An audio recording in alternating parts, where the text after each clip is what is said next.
ഇത്രയും ടെൻഷൻ അടിച്ചിട്ട് നമ്മൾ ഇതുവരെ ഒരു സ്റ്റേക്കേഷന് പോയിട്ടില്ല. അസ്സലാമു അലൈക്കും, നമസ്കാരം, വെൽക്കം ബാക്ക്.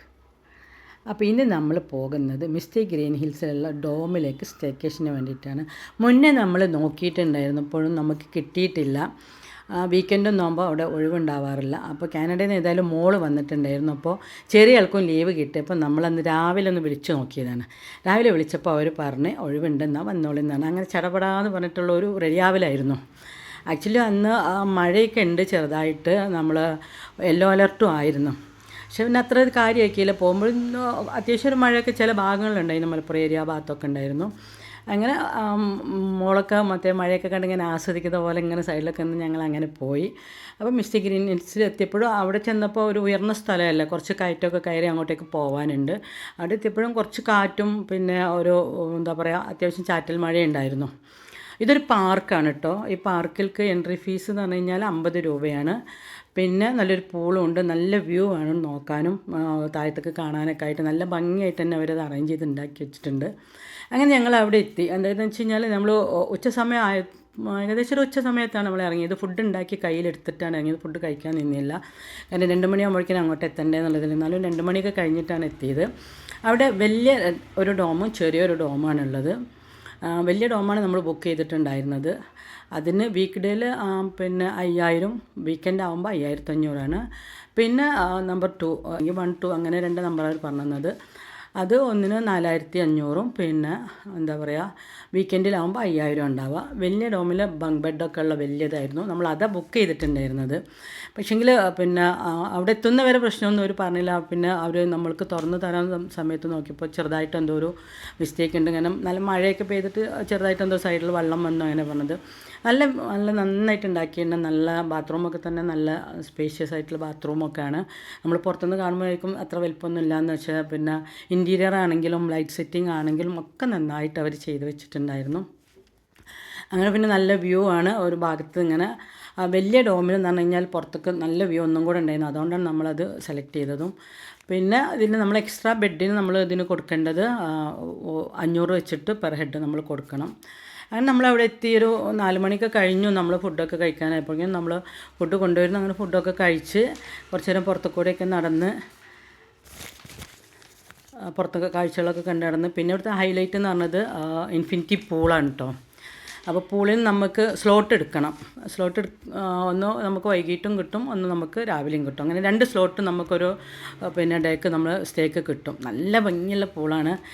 ചാറ്റൽ മഴയും കൊണ്ടിട്ടാണെങ്കിലും നമ്മൾ നല്ല തണുപ്പുണ്ടായിരുന്നു വെള്ളം. എന്നാലും എല്ലാവരും നന്നായിട്ട് ആസ്വദിച്ച് കുളിക്കുകയും ചെയ്തു.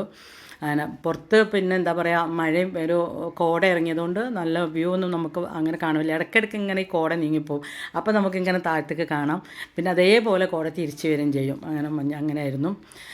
സ്ലോട്ട് എടുക്കുന്നതുകൊണ്ടുള്ളൊരു ഗുണം എന്താ വെച്ച് കഴിഞ്ഞാൽ നമ്മൾ മാത്രമേ ഉണ്ടാവുള്ളൂ, നമ്മുടെ ഫാമിലി മാത്രം, വേറെ ആരും നമ്മളവിടെ ഡിസ്റ്റർബ് ചെയ്യാൻ വരില്ല. അത് വലിയൊരു കാര്യം തന്നെയായിരുന്നു.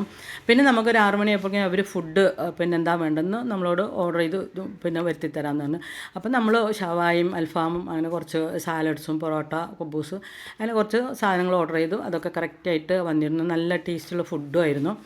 അതൊക്കെ കഴിച്ചതിന് ശേഷം എല്ലാവരും കൂടെ ഇരുന്നിട്ട് കുറച്ച് സമയം ജങ്ക കളിച്ചതിൻ്റെ വീഡിയോ എടുത്തിട്ടില്ല. അങ്ങനെ ഇപ്പം നമ്മൾ ഈ ഒരു ഇത് കാണുമ്പോൾ നമ്മൾ പുറത്തെവിടെയാണെന്ന് വിചാരിക്കും. ഈ ഒരു ലുക്ക് കാണുമ്പോൾ അങ്ങനെ നമ്മൾ നാട്ടിലാണേന്ന് തന്നെ തോന്നില്ല. 11 മണിയായപ്പോൾ നമ്മൾ ഉറങ്ങാൻ കിടന്നു. ഇനിയാണ് ട്വിസ്റ്റ്.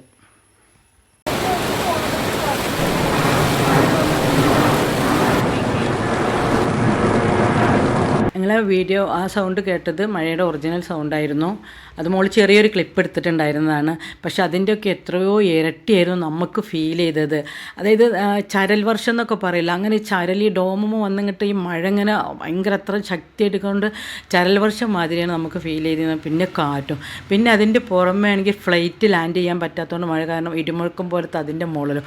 അങ്ങനെ അന്ന് ഉറങ്ങാൻ കിടന്നെങ്കിലും ആരും ഉറങ്ങിയിട്ടില്ല. പരസ്പരം ആരും അങ്ങോട്ടും ഇങ്ങോട്ടും ഒന്നും പറഞ്ഞിട്ടില്ലെങ്കിൽ എല്ലാവരും പ്രാർത്ഥിച്ചുകൊണ്ട് അങ്ങനെ കിടക്കുക ചെയ്തത്. അങ്ങനെ ഞങ്ങൾ സുബഹി നമസ്കാരത്തിന് എണീറ്റ് നമസ്കാരമൊക്കെ കഴിഞ്ഞതിന് ശേഷമാണ് പരസ്പരം ആരും ഉറങ്ങാത്തതും അങ്ങോട്ടും ഇങ്ങോട്ടൊക്കെ പറഞ്ഞതും പേടിച്ച് കിടന്നതൊക്കെ പറഞ്ഞത്.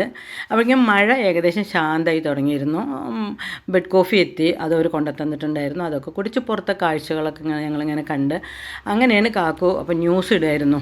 ന്യൂസ് ഇട്ടപ്പോഴാണ് പിന്നെ തലേന്ന് രാത്രിയിലത്തെ മറ്റേ വയനാട്ടിലത്തെ മുണ്ടക്കയത്തെ സംഭവങ്ങളൊക്കെ അറിയുന്നത്. ഇത് അന്നത്തെ വീഡിയോ ആണ് കേട്ടോ. എഡിറ്റ് ചെയ്ത് വന്നപ്പോഴേക്കും നമുക്ക് ഇത്രയും സമയം എടുത്തതാണ്. അപ്പോഴേക്കും വീട്ടിൽ നിന്നും കോളുകളും മെസ്സേജൊക്കെ വന്നിട്ടുണ്ടായിരുന്നു, അങ്ങനെ വേഗം പോരി, ഇങ്ങനെയാണ് കേരളത്തിൽ മൊത്തം മഴ എന്ന് പറഞ്ഞിട്ട്. ഞങ്ങൾ ഏതായാലും ബ്രേക്ക്ഫാസ്റ്റ് കഴിക്കാൻ പോയി. നല്ലൊരു അടിപൊളി ബ്രേക്ക്ഫാസ്റ്റ് ആയിരുന്നു, നോർമലായിരുന്നു, നല്ല ടേസ്റ്റി ഫുഡായിരുന്നു ഉണ്ടായിട്ടുള്ളത്. പിന്നെ ഇവിടുത്തെ ഓണേഴ്സിനെ കുറിച്ച് പറയുകയാണെന്നുണ്ടെങ്കിൽ അവർ എല്ലാം നല്ല മുൻകരുതലോടെ ചെയ്തിട്ടുണ്ടായിരുന്നു. കാരണം വൈഫൈ ഒന്നും പോയിട്ടുണ്ടായിരുന്നില്ല. നമുക്ക് ജനറേറ്റർ കറണ്ട് നേരത്തെ തന്നെ പോയതുകൊണ്ട് മഴ കാരണം ജനറേറ്ററൊക്കെ വെച്ചിട്ട് ഒരു സെറ്റായിരുന്നു. പവർ സപ്ലൈ ഒന്നും നമുക്ക് കട്ടായിട്ടുണ്ടായിരുന്നില്ല. പിന്നെ അവർ വീട്ടിലേക്ക് പോന്നിട്ട് ഗസ്റ്റ് ഉണ്ടല്ലോ എന്ന് വെച്ചാൽ നല്ല മഴയല്ല, എന്നിട്ട് അവർ അങ്ങോട്ട് തന്നെ തിരിച്ചു വന്നിട്ട് അവിടെ സ്റ്റേ ചെയ്തിരുന്നു. രാത്രി 3 മണിക്ക് പോലും മോളുടെ ഫോണിലേക്ക് അവർ മെസ്സേജൊക്കെ ചെയ്തിട്ടുണ്ടായിരുന്നു, എന്തെങ്കിലും ആവശ്യമുണ്ടോ, മഴ കാരണം നമുക്ക് വരാൻ പറ്റാത്തതാണ് കേട്ടോ, എന്തെങ്കിലും ആവശ്യമുണ്ടെങ്കിൽ പറയണം എന്നൊക്കെ പറഞ്ഞിട്ട്. പക്ഷേ നമ്മളതൊക്കെ രാവിലെ കണ്ടിട്ടുണ്ടായിരുന്നത്. അങ്ങനെ ഇങ്ങനത്തെ ഒരു അനുഭവം എന്ന് പറഞ്ഞു കഴിഞ്ഞാൽ ഉണ്ടായിട്ടില്ല. ഇതുപോലത്തെ ഒരു അനുഭവം നിങ്ങൾക്ക് ആർക്കെങ്കിലും ഉണ്ടായിട്ടുണ്ടെങ്കിൽ ഒന്ന് കമൻറ്റ് ചെയ്യുക. അങ്ങനെ ഒരു മറക്കാനാവാത്ത ഒരു സ്റ്റേക്കേഷനായിരുന്നു ഞങ്ങളുടെ റൂമിലേക്കുള്ള ഒരു സ്റ്റേക്കേഷൻ. അപ്പോൾ വീഡിയോ ഇഷ്ടമായി കഴിഞ്ഞാൽ ലൈക്ക് ചെയ്യണം, ഷെയർ ചെയ്യണം. അപ്പോൾ മറ്റൊരു വീഡിയോ ആയിട്ട് വരുന്നവരേക്കും എല്ലാവർക്കും താങ്ക് യു ഫോർ വാച്ചിങ്.